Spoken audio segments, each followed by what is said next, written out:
بلوچستان کے شہر نوکنڈی سے ہمارے نمائندہ یوسف ساسولی کی رپورٹ کے مطابق نیشنل پارٹی کی مرکزی کال پر نوکنڈی میں بارڈر ٹریڈ کی بندش کے خلاف ایک احتجاجی ریلی نوکنڈی پریس کلب سے نکالی گئی، جو کہ بازار کے مختلف شاہراہوں سے ہوتا ہوا بازار کے مین چوک پر جلسے کی شکل اختیار کر گئی۔ احتجاجی ریلی میں national party, BNP، peoples party, Muslim League نون، جمعیت علماء اسلام، الفتح پینل، برج پینل، تیل کمیٹی کے مقامی رہنماؤں نے شرکت کی۔ احتجاجی جلسے سے واحد بخش بلوچ، مولا بخش بلوچ، مفتی خلیل الرحمان، محمد حسنی، محمد جان حسزئی، محمد عالم محمد حسنی، افتخار بنگل زئی نے خطاب میں کہا، سرحدی کاروبار کی بندش بلوچ آبادی کی معاشی قتل کے مترادف ہے۔ صدیوں سے جاری کاروبار پر قدغن لگانے کا مقصد بلوچ قوم کو معاشی حوالے سے مشکلات سے دوچار کرنا ہے۔ مقررین نے کہا، کسی صورت سرحدی کاروبار کی بندش قبول نہیں کریں گے، بلکہ اس ناانصافی اور معاشی ظلم کے خلاف احتجاج کا سلسلہ وسیع کرتے ہوئے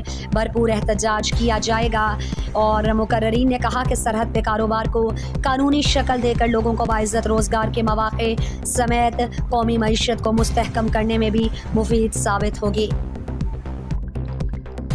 مزید دلچسپ معلومات اور خبروں سے آگاہ ہونے کے لیے Gedrosia point Facebook page, Instagram, Twitter کو فالو اور یوٹیوب چینل کو سبسکرائب کریں۔ بیل آئیکن بٹن دبانا نہ بھولیں